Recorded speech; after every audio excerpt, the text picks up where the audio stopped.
Okay, well, this is what I did on day 340 off the grid. And I say this is what I did because today is technically day 342. I didn't get a chance to film this stuff on the day that I did it, but I really wanted to make a video of it rather than just write about it. So, this is looking up at a solar panel I installed on the back garden shed, or aka the generator shed.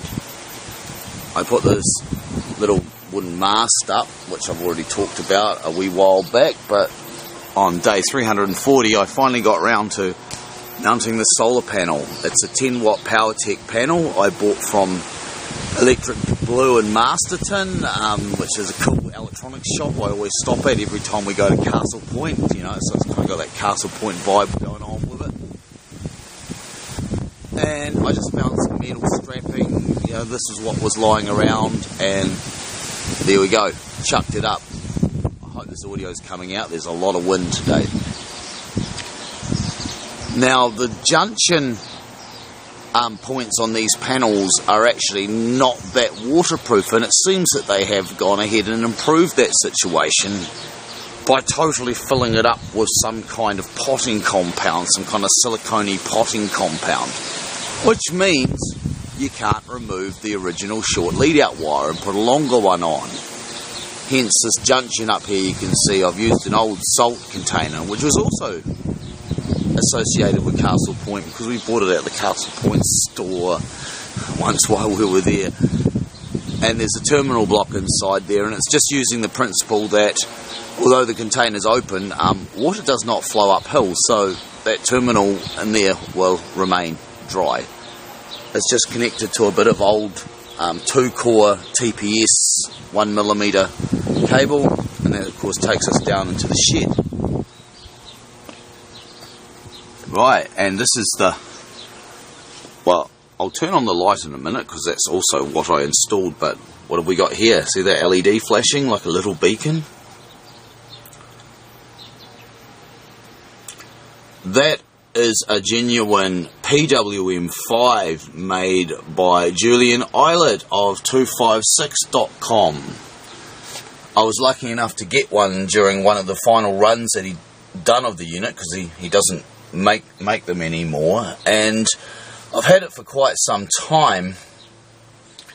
I've just been waiting for an ideal project to use it for, and for a while there I was starting to envision it being on this little shed system, and this is a very small system, as you can see. It's the smallest system I've got, and it's just meant to be a basic no-nonsense small amount of power just to run some lights here in the shed and a radio that we're going to have in here so we can listen to Radio Foxton while doing the garden, which of course is just out here. And maybe a little LED spotlight so that we can harvest some of the silver beetle lettuces or whatever at night. You know, sometimes you want to do that because we eat pretty late sometimes. So, what have we got? Well, you can't see much because I haven't turned on the light. Before I do, I'll just show you the switch. This switch here is basically the main control. It's just at the door. It's a 4-way switch. I got a whole lot of these cheap from Bunnings. I think I paid like $1 for this, the whole switch. And at the moment, this is wired to the light I've got in here. This will be wired to a light on this side of the shed. That'll be wired to the radio, and that'll be wired to the outside light. I've already got the return wiring in for the radio, which I'll show, but let's just turn on the light. It's just a cheap LED light I bought from the warehouse. These were originally about $30, but I picked this up when it was reduced to clear for $3, and I don't think it's worth much more than that. They use a really inefficient resistor dropper method in there to get the 12 volts down to, because I like a trouble lamp, they originally had crocodile clips that you connect to your car battery if you're fixing your car, you know, to get the 12 volts down to whatever the strings of LEDs use in there. I couldn't tell you exactly how the LEDs are wired. I haven't been bothered to find out that. I'm not really that interested in there, but I know there's resistors, and they're fairly high wattage ones, and they do get quite warm. And it uses about 800 milliamps when it's operating. So, it gives us a little bit of light though to see the rest of the stuff. So the heavier wires, the 3-core 1mm cable from the switch, and the smaller ones from the solar panel. And here's the PWM5, of course, which is the bit you'll want to see. I just terminated the end with spades to make for easy insertion and removal of it if I ever need to. Well, I shouldn't need to. And Julian recommended fusing it at 8 amps. Well, this is a 7.5 amp fuse, also purchased from the Castle Point store when it was open, which is not now. And this is also a spade in here, but I've just wrapped a bit of insulation tape around that so that we don't get a short there, because that would be very, very bad, of course, because that would be shorting the battery out. So, no panel, no switches, but fuses, so it's a very, very stripped down small system, and that's what I wanted. This is not the place for getting really, really elaborate with stuff. This shed. This is a genuine small solar power in the shed kind of setup, and I want to keep it like that. Well, I probably don't have time to do other things. I mean, I've still got work to do on the house system. So yeah, it's just PWM5 to battery, and this fuse here goes out to the loads, which this red wire, of course, goes down the cable to the switches I showed you. And the lights are wired directly at that end, and this green wire, which would have been an earth if it was used in the main system, is actually a switched return, which will shortly sit there. Will shortly connect to the radio, which I'll just probably sit here.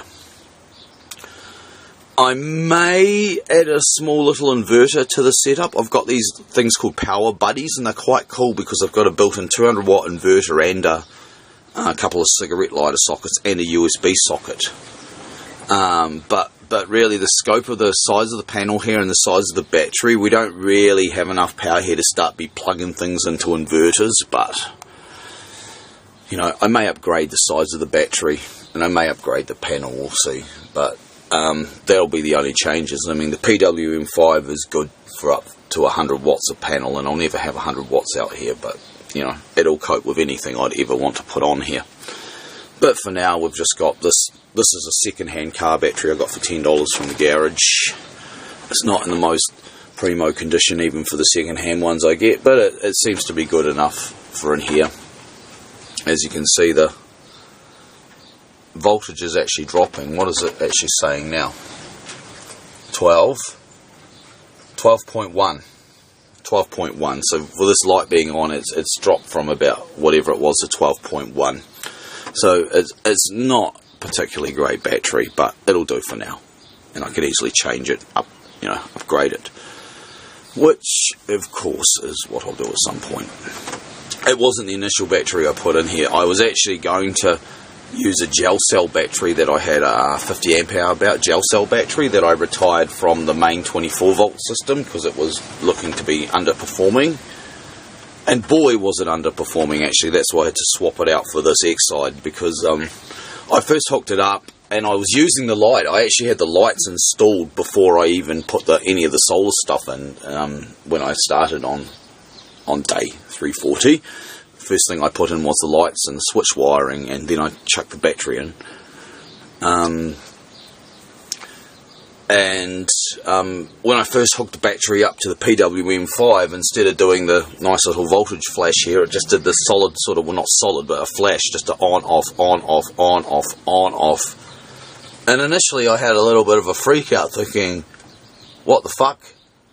Is my PWM5 faulty? Oh, this will be a real bummer. But fortunately, before doing any knee-jerk kind of stuff, well, apart from disconnecting the power and reconnecting it, seeing if that would change it, I went and read, RTFM, read the fucking manual, and of course, Julian's programmed a situation on the LED where if the battery drops below 11, it will just do the solid flash to show that you've got a really bad battery. And that's what it was doing. So I went and found a better battery, and this is the one I grabbed, so that's what I put in, and now everything's working really, really well. So I'm pretty happy with this little system, and I'm really happy to have the PWM5 in action, and I'm sure Julian will be happy to know that I've done something with it. I didn't do some crazy thing with it like, do some of the things you've seen me do with some of these other charge controllers to get more out of them than what they're designed for and all this kind of crazy stuff. I really just wanted to use this controller in its kind of native environment, and of course I didn't want to risk blowing it up because it's kind of special. And what do I think of a PWM5? They're a great wee charge controller. I don't understand why a lot of these commercial controllers don't have the capabilities that these have.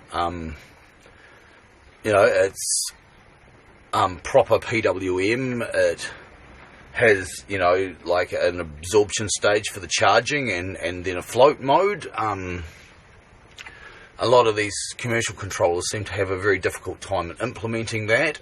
It's negative earth, which is one reason would have made it tempting to actually install into part of the bigger system, because negative earth's really handy. All these other charge controllers seem to just take the easy way out and make the charge controller positive earth, so then they can just get away with using N-channel MOSFETs without having to do a kind of a boost voltage situation. But he's managed to, in the small thing, incorporate that boost voltage, so, it's really well done. And of course the LED, just one LED, it's so multifunctional. It can tell you when your battery or voltage is shot really low. It can tell you the voltage of the battery, so it avoids the need for, in a small system like this, to install a voltmeter. And and it shows the actual PWM pulse when the battery gets up there, although I haven't seen that yet actually, because there hasn't been enough sun in the last couple of days since I put that panel up for this battery to really get up that high, although we might see that today. That's something I should actually say about the panel while we're talking about that. That panel is pointing kind of northwest. It's not the ideal position, but where all the trees are around here, this would not get any sun until the sort of early afternoon, so it's set to take advantage of the early afternoon sun, and I hope that's enough, especially in winter. It's about all I can do with the panels there. The other way would have been to have put a panel somewhere else on the property and run a long cable back, but if I was going to do that, I could just feed power from the other shed, And bear in mind, this is the generator shed too, so I will also arrange, a mains type charger that runs off the generator, so when the generator's running, it can kind of boost charge this battery too. And at some point, I might swap this out for a new battery, and it may actually be a starter battery rather than a deep cycle, because I'd like the ability to have a backup battery in here to jumpstart the generator should that be necessary. Something like that anyway. But anyway, PWM5 is what we're talking about. Yeah, a great wee controller, and it seems, to do the job really well. Like I say, the PWM LED is really nice. When I built my real-time diversion circuit, which you may have seen a while back there's an LED on there which follows the PWM. And, I think, and also on those current boost ones I put on the and shed B on the balanced charge controller setup too. It's really useful to have an LED which actually follows the PWM pattern, because you can tell so much about what your system's doing just by seeing that, It's really handy, but I'm starting to rant a bit and I don't want to go too long with this, so that's basically the system. That's it in a nutshell. Closer view of that.